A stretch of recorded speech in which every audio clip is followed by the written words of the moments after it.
오늘 이 시간 우리에게 주시는 하나님의 말씀은 구약성경 출애굽기 23장 14절로 17절까지의 말씀입니다. 저와 한 절씩 교독하겠습니다. 너는 매년 3번 내게 절기를 지킬지니라. 너는 무교병의 절기를 지키라. 내가 내게 명령한 대로 아비월에 정한 때에 이래 동안 무교병을 먹을지니 이는 그달에 내가 애굽에서 나왔음이라. 빈손으로 내 앞에 나오지 말지니라. 맥추절을 지키라. 이는 내가 수고하여 밭에 뿌린 것의 첫 열매를 거둠이니라. 수장절을 지키라. 이는 내가 수고하여 이룬 것을 연말에 밭에서부터 거두어 저장함이니라. 내 모든 남자는 매년 3번씩 주 여호와께 보일지니라. 아멘. 복되고 거룩한 주일 맥주감사 주일을 맞아 2부 예배 나오신 여러분 모두에게 하나님의 은혜와 축복이 함께 하시기를 간절히 바랍니다. 앞뒤 좌우 보시면서 반갑게 인사 나누시겠습니다. 주님의 은혜가 함께 하시기 바랍니다.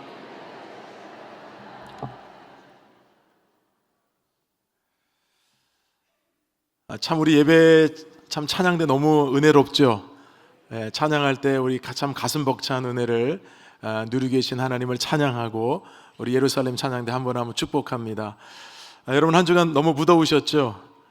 그런데 이번 주에도 폭염이 지금 예보되어 있습니다. 여러분 건강에 늘 유의하시고 하나님께서 여러분들의 삶을 늘 지켜주시기를 간절히 소망합니다. 오늘 우리는 2025년 1월부터 6월까지 1년의 절반을 하나님의 은혜로 보내고 이제 7월 첫 주일 맥주 감사 주일을 맞아서 이렇게 예배를 드리게 되었습니다. 맥주절의 성경적 의미를 여러분 깊이 오늘 말씀을 통해 깨달으셔서 더 많은 감사로 하나님께 영광을 돌릴 수 있기를 주님의 이름으로 축원드립니다. 맥주절은 절기라는 말을 여러분 사용을 하죠.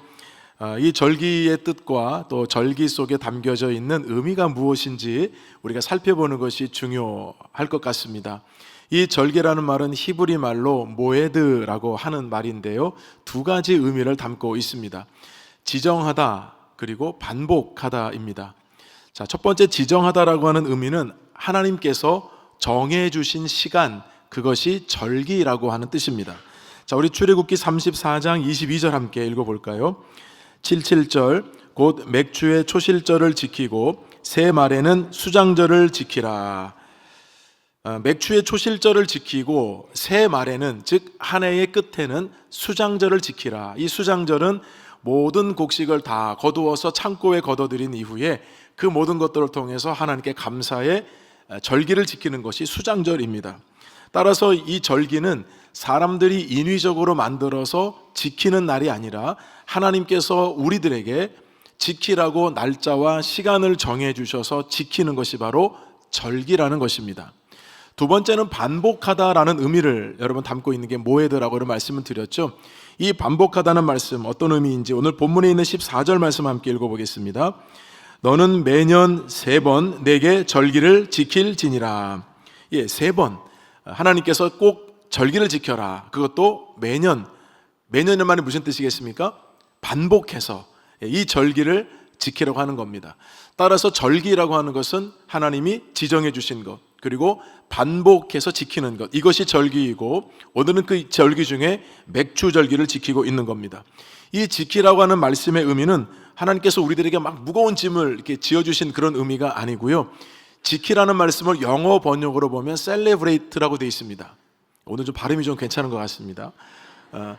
이 단어의 뜻은 기념하다, 축하하다, 찬양하다, 즐거워하다 이런 뜻이죠. 따라서 맥주절이라는 의미는 막 여러분 우리가 무겁게 절기를 지킨 날이 아니고 이 날을 축하하고 기념하고 기뻐하고 즐거워하고, 여러분 이것이 바로 맥주절이 우리에게 주신 의미라는 겁니다. 왜냐하면 하나님께서 우리 모든 것들을 지켜주시고 베풀어 주시고 함께 해주셨기 때문이에요. 여러분 지난 6개월 동안 여러분의 시간의 자리를 돌아보시면서 정말 얼마나 감사하며 여러분 지내셨습니까? 감사라고 하는 여러분 토양에서 지냈다고 한다면 여러분 그 감사의 열매는 많이 맺혀지지 않았을까요? 그 열매는 하나님께서 기쁘게 받으셨을 것입니다. 근데 반대로 우리 삶의 토양이 불평이 있고 불만이 있다고 한다면 여러분 그 토양에서 자란들 그게 좋은 열매가 될 수 없고 그 또한도 하나님께서 영광을 받지 못하셨을 것입니다. 토양이라고 하는 것이 어떤 토양에서 자랐는가에 따라서 열매는 극명하게 달라집니다. 여러분, 나무도 그러할진데 하물며 사람의 영혼이 어떤 토양에서 자랐는가에 따라서 어떤 사람은 감사의 풍성한 열매를 맺지만 어떤 사람은 이 토양이 여러분 잘못되어 있다 보니까 열매를 맺지 못하는 거예요. 저는 여러분 이번 주에 인터넷에서 다소 충격적인 기사를 접했어요. 태국에서 있었던 일인데요, 아주 태국의 외딴 마을에 정말 좀 무너지기 일보 직전인 나무로 만들어진 집이었어요. 근데 이 낡은 집에 살고 있던 8살 소년이 구조가 되었습니다. 태국 경찰들하고 교육부 관계자들이 이 외딴 마을에 있는 이 한 집을 여러분 이제 방문하게 된 거거든요. 그래서 그 8살 소년 만나게 되었는데 너무나도 안타깝게도 이 아이가 사람의 말을 하지 못하고 개처럼 계속 짖기만 했다는 겁니다. 그래서 이 아이가 왜 사람인데도 말을 하지 못하고 개처럼 사람을 보는데 계속 짖어댈까? 여러분, 그 이유는 바로 이 아이가 개 6마리와 함께 지냈기 때문이라는 겁니다. 어머니와 형이 있었어요. 그런데 마약 중독자랍니다. 그래서 엄마와 형이 그냥 집을 나가면 뭐 수개월씩 이렇게 집에 들어오지도 않고 또 마약 중독자니까 이 아이를 돌보질 않았던 겁니다. 어릴 때부터. 그래서 이 아이는 개 6마리와 함께 그냥 여러분 지내다 보니까 이 아이가 학교를 가본 건 단 한 번뿐이래요. 그리고 친구들도 아무도 없었대요. 대화 상대자가 여러분 아무도 없는데 주변에 있는 건 개 6마리. 그래서 그 개하고 지내다 보니까 그 개의 짖는 모습을 흉내내고 모형하면서 사람의 언어를 다 잃어버리고요, 사람을 보는데도 그냥 짐승처럼 짖기만 하니 여러분 그게 얼마나 안타까운 일이고 오늘날 여러분 이런 일이 있다는 게 믿어지세요? 여러분, 한 사람이 어떤 토양에서 자랐는가 성장했는가는 여러분 토양이만큼 중요한 겁니다. 아마 이 아이가 좋은 토양에서 교육을 받을 수 있는 환경에서 여러분 자랐다고 한다면 이런 일이 여러분 있을 수가 없는 일이죠. 그래서 여러분, 우리가 6개월들 지나보면서 과연 나는 어떤 토양에서 신앙생활을 해왔는가, 여러분 이런 것들을 오늘 점검한 날이 오늘 맥추절이라는 것입니다. 하나님께서 이스라엘 백성들에게 절기를 지키라고 여러분 명령을 하셨는데 레위기 23장 말씀에 보면 7가지 7대 절기라고 하는 이 절기를 지키라 하셨어요. 이 절기가 여러분 많다 보니까 여러분들이 좀 헷갈려 하시더라고요. 먼저는 6월절로부터 시작해서 무교절, 그리고 초실절, 그리고 칠칠절, 나팔절, 속죄일, 그리고 마지막에는 초막절. 근데 가로에 여러분 제가 표현해 놨는데 같은 의미로 쓰이는 단어거든요. 이런 것들을 하나님께서 지키라고 명령하셨어요. 그래서 오늘 맥추절 같은 경우는 칠칠절이라고도 하기도 하고 오순절이라고도 하기도 하고 때로는 초실절이라는 말도 사용을 합니다. 자, 그러면 여러분, 이 절기를 하나님께서 우리에게 주신 것은 하나님을 위해서가 아니라 우리를 위해서 주신 절기거든요. 이 절기가 오늘날 우리들에게 어떤 의미가 있는지 좀 살펴봐야 되겠죠. 여러분, 구약에 말씀하신 이 모든 절기는 예수님과 관련이 있습니다. 이게 매우 중요한 의미예요. 그러니까 구약의 절기는 구약의 절기로 지키고 끝난 것이 아니라 이 모든 절기는 다 예수님과 관련이 있다는 것입니다. 자, 여러분, 모든 절기의 첫 번째는 6월절이에요. 여러분, 6월절을 아시는 대로 이스라엘 백성들이 애굽 땅에 있을 때 하나님은 모세를 통해서 그 백성들을 출애굽을 시키시잖아요. 그때 재앙을 하나님께서 애굽에 10가지를 내리시게 되죠. 그 10가지 재앙 중에 마지막 장이 뭐였습니까? 장자의 죽음이었습니다. 처음 난 것들은 다 애굽에서 죽게 되는 것이 10번째 재앙이었습니다. 그때 하나님께서는 하나님의 백성들에게는 피할 길을 주셨죠. 그 피할 길이 뭡니까? 어린 양이었습니다. 어린 양을 잡아서 피를 쏟게 하고 그 피를 가지고 집의 문설주와 인방에 그 피를 바르면 하나님의 재앙이 애굽 땅에 임할 때 그 피를 보고 그 집은 재앙을 넘어가게 된다. 그래서 6월, 영어로는 패스오버라고 해서 6월절을 하나님께서 그때 만들어 주신 겁니다. 그러니 여러분, 이 6월절의 핵심은 어린 양이고 그 어린 양이 무엇을 상징하는가? 예수 그리스도를 상징하는 겁니다. 예수님께서 십자가에 죽으셔서 피를 쏟아 우리를 구원하신 것처럼 하나님께서는 이스라엘 백성들을 그 피를 보고 재앙을 내리지 않고 구원을 받게 하셨다. 여러분, 그것이 바로 6월절이고 그것은 예수님을 상징하고 있다는 겁니다. 여러분, 6월절 절기가 끝나면 곧바로 이어서 무교절이라는 절기를 지키게 되어 있습니다. 이 무교절 절기 때에는 일주일 동안 지키면서요, 누룩이 들어가지 않은 무교병을 먹으면서 지키는 절기예요. 그래서 오늘 말씀에도 여러분 기록되어 있죠. 우리 본문 15절 함께 읽어보겠습니다. 너는 무교병의 절기를 지키라. 내가 내게 명령한 대로 아비벌의 정한 때에 이레 동안 무교병을 먹을지니 이는 그달에 내가 애굽에서 나왔음이라 빈손으로 내 앞에 나오지 말지니라. 예, 여러분 이와 같이 무교절을 일주일간 지내고요. 그럼 절기가 끝나는 것이 아닙니다. 무교절이 끝나면 곧바로 무교절이 끝나는 안식일 다음 날을 초실절로 지킵니다. 이 초실이라는 말이 무슨 의미겠습니까? 처음 낫을 베서 보리를 수확한 것을 가지고 하나님께 제사를 드리고 절기 예배를 드리는 것이 바로 초실절이에요.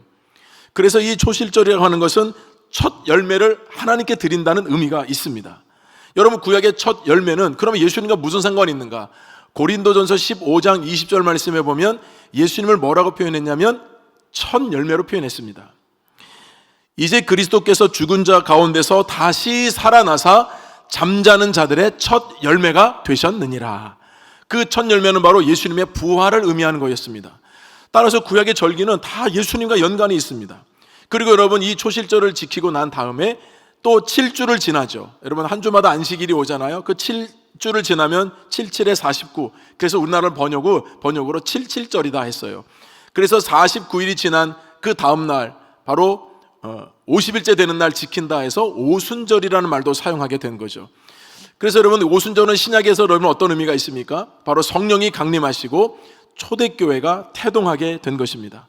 그러니 여러분 구약에 있는 모든 절기는 구약시대 때 예전 시대 때 지켰던 절기가 아니라 신약시대에 와서도 예수님과 다 연관이 있는 사역이었고 예수님도 여러분 공생애 하시면서 유월절을 지키셨잖아요. 그래서 이 절기는 오늘날 우리들에게도 의미가 있는 절기고 오늘은 그 중에서 맥추절, 즉 맥추절을 다른 말로 77절, 오순절이라고 하는 이 절기를 우리가 반년의 은혜를 생각하면서 지키고 있는 것입니다. 자, 그렇다면 이 맥추절을 하나님 우리에게 주셨는데 이 맥추절에 담겨있는 여러분 의미가 얼마나 크고 놀라운지 모릅니다. 우리 첫 번째 교훈은 받은 복을 세어 감사하라입니다.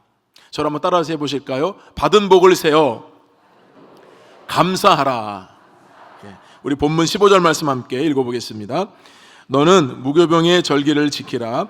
내가 내게 명령한 대로 아비벌의 정한 때에 이래 동안 무교병을 먹을지니 이는 그달에 내가 애굽에서 나왔음이라 빈손으로 내 앞에 나오지 말지니라. 여러분 생각해 보세요. 이스라엘 백성들은 애굽에 나올 때 많은 걸 가지고 나오지 못했습니다. 빈손으로 나왔어요. 왜냐하면 애굽 왕 바로가 여러분 얼마나 강팍했는지 하나님께서 재앙을 내리실 때 끝까지 버텼잖아요. 마지막 버티지 못한 재앙이 바로 장자의 죽음이었습니다. 더 이상은 애굽 왕 바로가 하나님의 재앙을 견디지 못하니까 이제 그제서야 이스라엘 백성들에게 애굽을 빨리 나가라는 겁니다. 그래서 여러분 이스라엘 백성들이 다른 거 챙기지도 못하고요, 얼마나 급하게 나왔는지 모릅니다. 여러분 급하게 얼마나 나왔는지 다급한 상황을 출애굽기 말씀이 기록해놨죠. 출애굽기 12장 말씀 한번 읽어보겠습니다. 그들이 애굽으로부터 가지고 나온 발교되지 못한 반죽으로 무교병을 구웠으니 이는 그들이 애굽에서 쫓겨남으로 지체할 수 없었음이며 아무 양식도 준비하지 못하였음이었더라. 예, 여러분 누룩 없는 이 빵을 구웠지만 반죽한 빵에 누룩을 준비할 시간도 없이 급하게 애굽에서 나왔다는 겁니다. 빈손으로 준비한 것도 없이. 여러분 이렇게 나온 사람들이 남자 장정만 60만 명, 아내와 자녀들 포함하면 200만 명이 넘는 한 민족을 이룰 만한 어마어마한 인구들이 여러분 애굽에서 나왔습니다. 그러니까 여러분 먹을 것이 있었습니까? 말씀 그대로 빈손으로 뭘 준비하지 못한 가운데서 그냥 주섬주섬 여러분 챙겨서 애굽 땅을 나올 수밖에 없었던 거 아닙니까? 여러분 그들이 40년 광야를 지냈습니다. 여러분 40년 세월을 생각해 보십시오. 이게 절대로 여러분 짧은 세월이 아닙니다. 그러나 이스라엘 백성들이 40년 광야를 지내는 동안에 굶어 죽는 사람이 단 한 사람도 없었습니다. 왜냐하면 하나님께서 그들에게 먹을 것을 주시고 보호해 주시고 지켜주셨기 때문인 줄로 믿습니다. 여러분 우리가 코로나19 지난 지 얼마 안 됐어요. 우리가 코로나19 시간을 생각해 보면 참 많은 어려움이 있었습니다.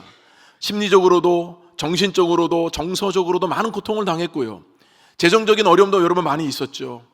실직을 하게 되거나 또 직장을 갈 수 없어서 뿐만 아니라 여러분 사업도 부도가 되기도 하고 소상공업자들이 여러분 무너지는 소리를 우리가 얼마나 많이 들었습니까? 그래도 우리가 그 시간들을 극복하고 이제 좀 더 원상복귀돼서 좀 정상적으로 여러분 살아가려고 할 때 또 갑자기 또 계엄도 선포돼서 나라가 한번 휘청거리기도 했고요. 여러분 그런 가운데서 우리가 이런 건데 살고 있지만 여러분 우리가 감사할 제목이 뭐겠습니까? 아무런 문제가 없으니까 여러분 감사하는 것이 아니고요. 우리 그리스도인들, 크리스찬들의 감사는 상황에 따른 감사가 아닙니다. 상황이 어떠하든지 간에 우리 하나님께서 우리를 지키시고 인도해 주셔서 오늘 이 자리에 있게 하신 것, 그 모든 것들이 전적인 하나님의 은혜인 줄로 믿습니다. 그래서 여러분 우리는 감사하는 겁니다. 상황에 따라서 이러면 감사하고 저러면 감사할 수 없고가 아니라 모든 상황 가운데서도 함께 하시는 그 하나님, 살아계신 하나님, 그 하나님 때문에 오늘 우리가 있다는 것에 대해서 감사를 드려야 한다는 것입니다. 그래서 하나님께서는 이스라엘 백성들에게도 이렇게 말씀하셨어요. 신명기 16장 10절 함께 읽어보겠습니다. 내 하나님 여호와 앞에 77절을 지키되 내 하나님 여호와께서 내게 복을 주신 대로 내 힘을 헤아려 자원하는 예물을 드리고, 내게 복을 주셨다 하셨어요. 이미 하나님 복을 주신 겁니다. 이스라엘 백성들이 광야에 있던 약속의 땅에 들어가든 하나님은 이스라엘 백성들과 함께 하시고 그들에게 복을 주셨습니다. 그래서 하나님께서 말씀하시기를 내 힘을 헤아려서 자원하는 예물을 드려라 말씀하셨습니다. 애굽에서 빈손으로 나왔습니다. 아무것도 없었습니다. 그런데 하나님께서 다 먹이시고 입히시고 보호하시고 지켜주셔서 이스라엘 백성들을 여러분 살게 하시는 것, 하나님의 그 은혜를 잊지 말라는 것입니다. 여러분, 우리 또한도 빈손으로 다 왔죠. 가지고 온 사람 아무도 없습니다. 그럼에도 오늘 우리가 이 자리에 있을 수 있는 것, 여러분 생각해 보십시오. 하나님의 은혜가 아닌 것이 무엇이 있겠습니까? 다 하나님의 은혜고 당연한 것 아니라 전적인 하나님의 은혜로 오늘 우리가 이 자리에 있게 된 것입니다. 존슨 오트만이라는 목사님이 계십니다. 이 목사님이 이 가사 작사하는데 아주 탁월한 은사를 가지셨던 것 같아요. 물론 작곡도 하시고 노래도 많이 부르셨더라고요. 이분이 복음성가와 찬송가를 무려 5,000편을 시를 가사를 쓰거나 곡을 만드셨던 분이에요. 그래서 이분이 이 가사를 쓴 찬송가의 가사가 우리가 부르는 찬송가에 들어 있습니다. 찬송가 92장 위에 계신 나의 친구, 위에 계신 나의 친구, 그의 사랑 지극하다. 이 찬양 여러분 이분이 작사하신 거고요. 많은 분들이 애창하는 저 높은 곳을 향하여 날마다 나아갑니다. 이 존슨 오트만 목사님이 작사하신 겁니다. 그리고 오늘 예배 때 저와 여러분이 불렀던 세상 모든 풍파 너를 흔들어, 이것도 여러분 이분이 작사하신 겁니다. 근데 여러분 찬송 부르시면서 오늘 혹시 가사를 묵상해 보셨습니까? 이번에 가사를 생각해 보세요. 세상 모든 풍파 너를 흔들어. 여러분 이 풍파가 우리 삶을 흔들면 우리는 낙심하게 되어 있습니다. 그래서 약한 마음 낙심하게 될 때에 여러분 그때 어떻게 하라고 여러분 이분이 가사를 썼습니까? 그때일수록 받은 복을 세워보라는 것입니다. 낙심하고 절망하고 주저앉아 있지 말고 그때일수록 받은 복을 세워보아라. 주의 크신 복을 내가 알리라. 받은 복을 세워보아라. 크신 복을 내가 알게 될 것이다. 풍파가 여러분 흔들면 힘들지 않은 사람이 없죠. 무너지지 않을 사람이 없죠. 낙심하지 않을 사람이 없죠. 그때 하나님께서 주신 복을 세워보라는 것입니다. 그 낙심한 문제보다 하나님께서 부어주신 더 크고 놀라운 은혜가 많기 때문에 하나님이 그때마다 복을 세워보라는 것입니다. 우리 사랑하는 목민의 성도 여러분, 우리 전반기를 지내면서 여러분들 힘들고 어려운 시간들도 겪으셨지만 그럼에도 불구하고 많은 복을 여러분 삶 가운데 부어주신 그 하나님의 일을 감사를 축복을 여러분 손으로 헤아려서 감사할 수 있는 오늘 맥추절 되기를 주님의 이름으로 축원드립니다. 두 번째 맥추절에 주시는 교훈은 주신 것과 주실 것을 감사하라입니다. 우리 본문 16절 말씀 함께 읽어보겠습니다. 맥추절을 지키라. 이는 내가 수고하여 밭에 뿌린 것의 첫 열매를 거둠이니라. 수장절을 지키라.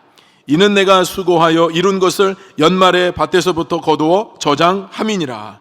여러분 첫 열매를 거두게 하신 것도 감사하고요, 마지막 연말에 또 한 번 거두게 하셔서 그 모든 것들을 저장하게 하신 하나님의 은혜를 감사하는 겁니다. 왜냐하면 모든 것을 여러분 거두게 하신 것은 하나님께서 보이지 않는 손길로 붙들어 주시고 도와주시고 함께해 주셨기 때문인 줄로 믿습니다.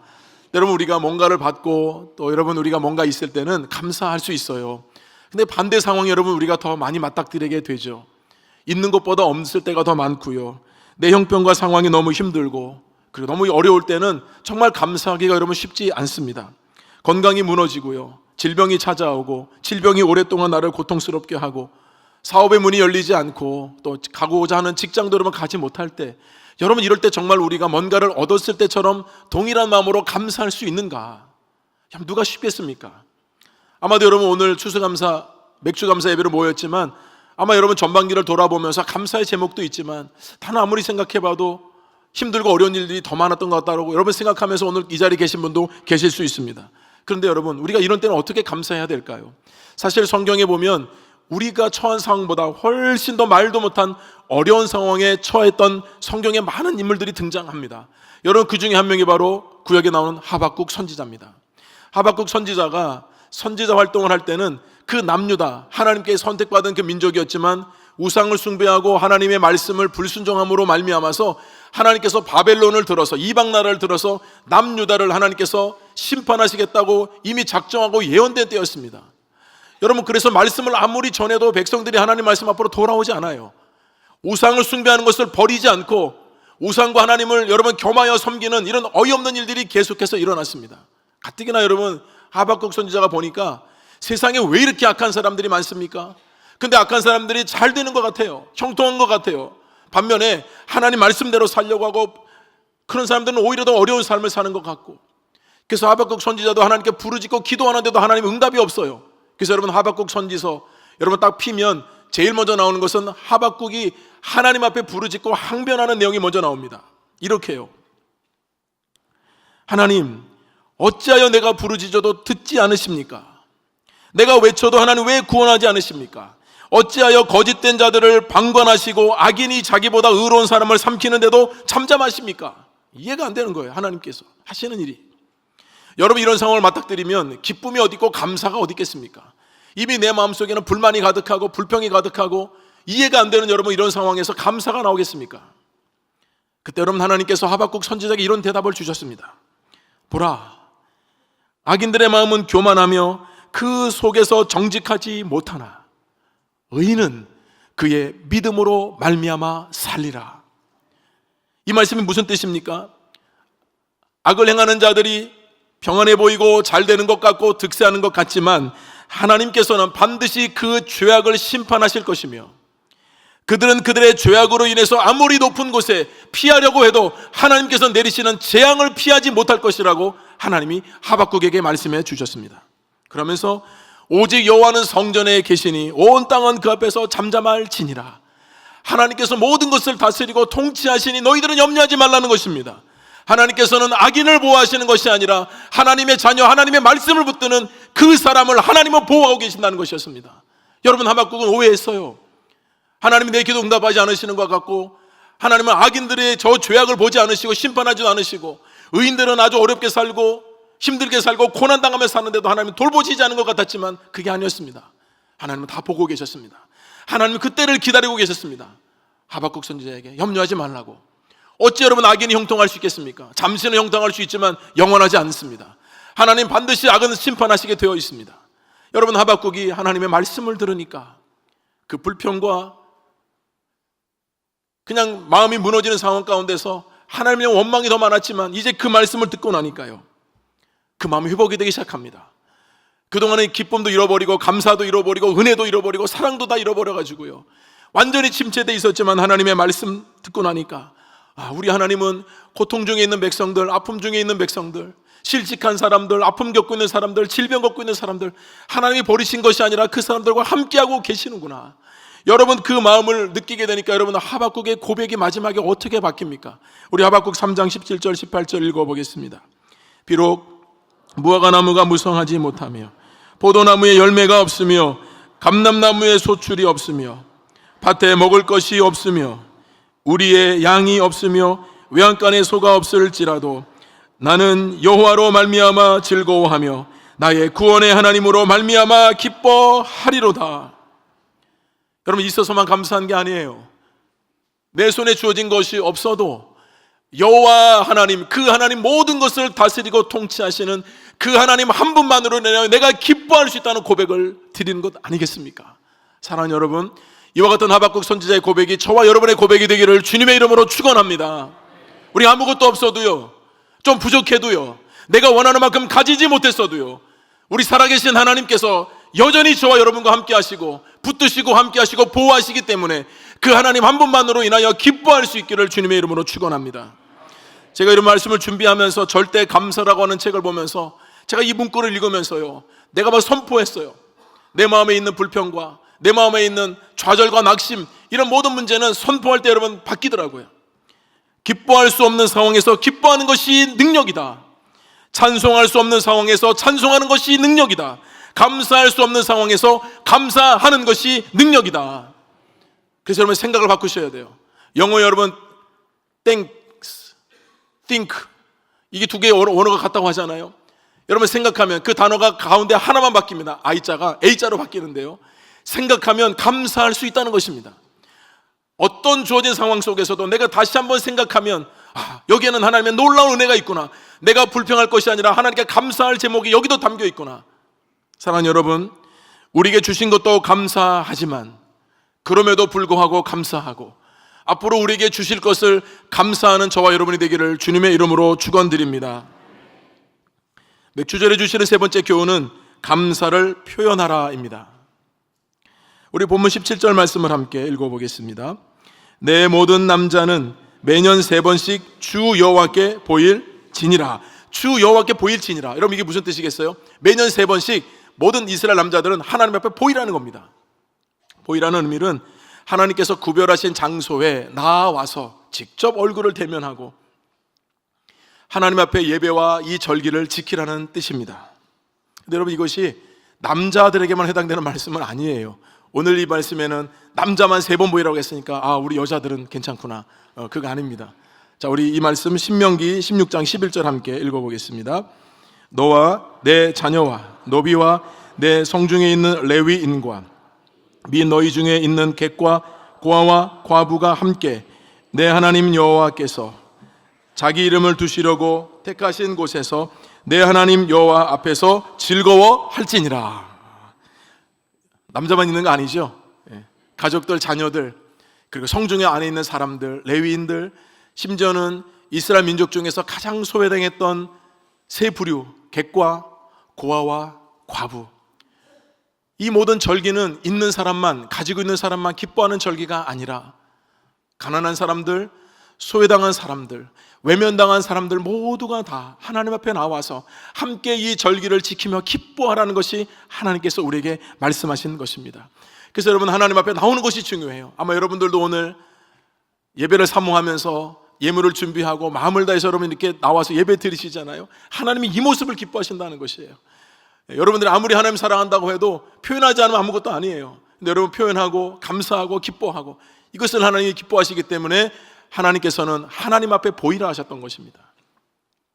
누가복음 17장 말씀해 보면 예수님께서 예루살렘으로 가시던 중에 사마리아와 갈릴리 지역을 이렇게 통과하시게 됐는데요. 그때 한 마을을 지나시게 되었습니다. 예수님께서 이렇게 멀리서 오셔서 이 마을을 지나간다는 걸 누가 봤냐면 나병 환자들이 봤습니다. 나병 환자 10명이 예수님이 이 마을을 지나가시는 것을 보면서 소리를 지르기 시작했습니다. 예수 선생님이여 우리를 불쌍히 여겨주소서. 예수님께서 그 10명이 예수님을 향해서 부르짖는 소리를 예수님께서 들으시고 그들을 보셨습니다. 예수님께서 말씀 한마디로 얼마든지 나병 환자 10명을 다 낫게 하실 수 있지만 예수님 뭐라 말씀하셨냐면 그들에게 말씀하시기를 제사장에게 가서 너희 몸을 보이라 하셨습니다. 여러분 제사장에게 가서 왜 몸을 보이라 하셨을까요? 그 당시 제사장의 역할은 이 나병 환자가 나병에 걸렸는지 안 걸렸는지를 판단하는 사람이 제사장입니다. 그리고 나병에서 나았는지 안 나았는지도 판단할 수 있는 사람은 제사장입니다. 여러분 그러니까 예수님께서 제사장에게 가서 보이라는 말씀은 이미 그들을 고쳐주시겠다는 말씀을 하신 겁니다. 그래서 여러분 10사람이 제사장에게 가던 중에 10명이 다 고침을 받았습니다. 여러분 놀라운 기적 아닙니까? 주님께서 말씀만 하셔도 되는데 여러분 가다가 여러분 제사장에게 가지도 않았는데 가다가 10명이 다 고침을 받았어요. 그 10명 중에 한 명만 성경에 보면 하나님께 영광을 돌렸다 했습니다. 10명이 동시에 가다가 다 고침을 받아서 여러분 나병은 그 당시에도 아시겠지만 불치병입니다. 고칠 수 없습니다. 나을 수 없습니다. 주님의 말씀으로 말미암아서 고침을 받았는데 한 사람만 하나님께 영광을 돌렸습니다. 그리고 그 한 사람이 다시 예수님께 돌아와서 예수님 앞에 무릎을 꿇고 했던 고백이 성경에 기록되어 있죠. 우리 누가복음 17장 16절 함께 읽어보겠습니다. 예수의 발 아래에 엎드려 감사하니 그는 사마리아 사람이라. 돌아와서 주님의 발 앞에 엎드려서 주님께 감사합니다, 감사합니다, 고맙습니다. 여러분 그렇게 고백했다는 것입니다. 예수님께서 그때 이 한 사람에게 뭐라고 말씀하셨습니까? 10사람이 다 깨끗함을 받지 않았느냐? 9은 어디 있느냐?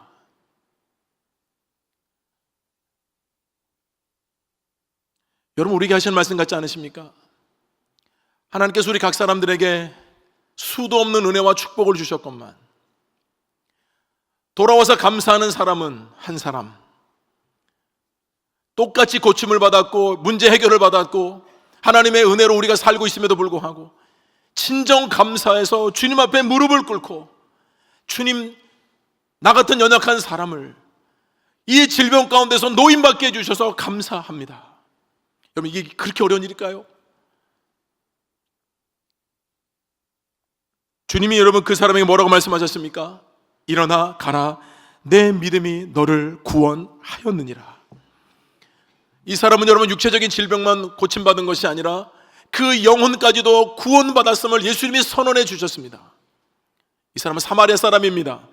유대인들은 상종도 하지 않고 사람 취급도 하지 않는, 여러분 그 사마리아 사는 그 한 사람만 고침을 받아서 하나님 주님 앞에 나와서 하나님께 영광을 돌리면서 주님, 나의 질병을 고쳐주셔서 감사합니다.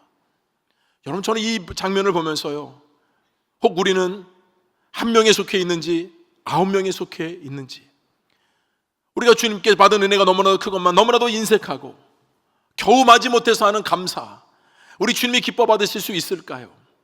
왜 주님 앞에 무릎을 꿇었겠습니까? 그 무릎은 자기의 전 존재를 주님 앞에 꿇은 겁니다. 여러분, 그 사람 나병 이제 안 걸릴까요? 모르죠. 질병 안 걸릴까요? 모르죠. 그러나 지금 이 순간만큼은 주님께서 나의 모든 질병을 고쳐주셨기에 하나님께 영광을 돌렸다는 것은 그의 마음속에 하나님이 계셨다는 것을 뜻하는 겁니다. 그래서 주님께서 구원을 선포해 주신 것입니다. 제임스 앨런이라는 분은 이런 말을 했습니다. 감사를 표현하라. 감사에 보답하는 것보다 더 다급한 임무는 없다. 여러분, 마음에 그냥 감사를 담는 것만은 감사가 아니에요. 우리 한국 사람들은 주로 고마움을 여러분 표현을 잘 못해가지고요, 아유, 마음에 있는데 뭐 감사한 거 알지 뭐. 누가 알아요, 여러분? 우리는 표현에 너무나도 부족해요. 알겠지 뭐, 꼭 말해야만 아나? 여러분, 만약에 우리가 고침을 받았는데, 은혜를 받았는데 9사람에는 속해 있다면 여러분, 주님이 그 9사람 몰라서 그랬겠습니까? 여러분, 9사람 행방이 궁금해서 예수님께서 9은 어디냐 물으셨겠습니까? 어디로 갔는지 그게 진짜 궁금해서 예수님이 9은 어디냐 물으신 게 아닙니다. 그 9이 어디 있냐라고 주님 물으신 것은 지금 돌아와서 주님 앞에 무릎을 꿇고 감사하는 너처럼 9명 또한도 주님 앞에 나와야 하는 사람인데 이 자리에 없다는 것을 주님께서 말씀하고 있는 것입니다. 여러분, 감사는 축복입니다. 감사하면 하나님이 더 많은 것을 주신다 하셨습니다. 우리가 축복을 받기 위해서 감사가 아니라 진정한 감사를 드릴 때 우리 하나님이 그 마음을 기쁘게 받으셔서 더 많은 감사의 제목들을 우리에게 주시겠다고 약속해 주신 것입니다. 그래서 여러분, 지금 있어야 하는 자리에 있어야 합니다. 감사할 수 있는 자리에 있어야 합니다. 그리고 여러분의 삶에 잃어버린 감사를 되찾으셔야 합니다. 맥주자 감사 주일에서만 감사가 아니라 우리 삶 속에 단 하루도, 한 시간도, 단 1초도 하나님의 은혜가 아니면 살아갈 수 없는 우리들, 오늘 하루는 그 누군가가 오늘 하루를 더 살고 싶어서 몸부림쳤던 그 하루를 우리가 선물로 받아 살고 있음에도 불구하고, 우리가 그렇게 매일을 살아가고 있음에도 불구하고 단지 바쁘다는 이유로, 여러 가지 핑계로 정말 하나님께서 주신 은혜가 얼마나 크고 놀라운지 여러분, 그 감사에 너무나도 인색해서 여러분 감사하지 못한다면 혹 여러분들의 삶이 더 이렇게 강팍해지고 더 여러분 이렇게 메마른 가지처럼 여러분 살아가는 것은 감사가 없기 때문 혹 아니십니까?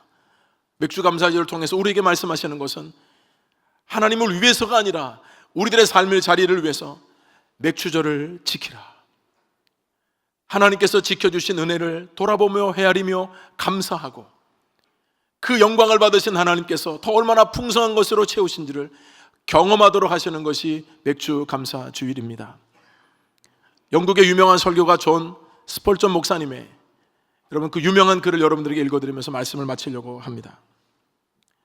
촛불을 보고 감사하면 하나님은 전등불을 주시고, 전등불을 보고 감사하면 달빛을 주시고, 달빛을 보고 감사하면 햇빛을 주시고, 햇빛을 보고 감사하면 하나님은 영원히 지지 않는 은혜의 빛을 주신다. 이 풍성한 은혜를 여러분 받기를 주님의 이름으로 축원합니다.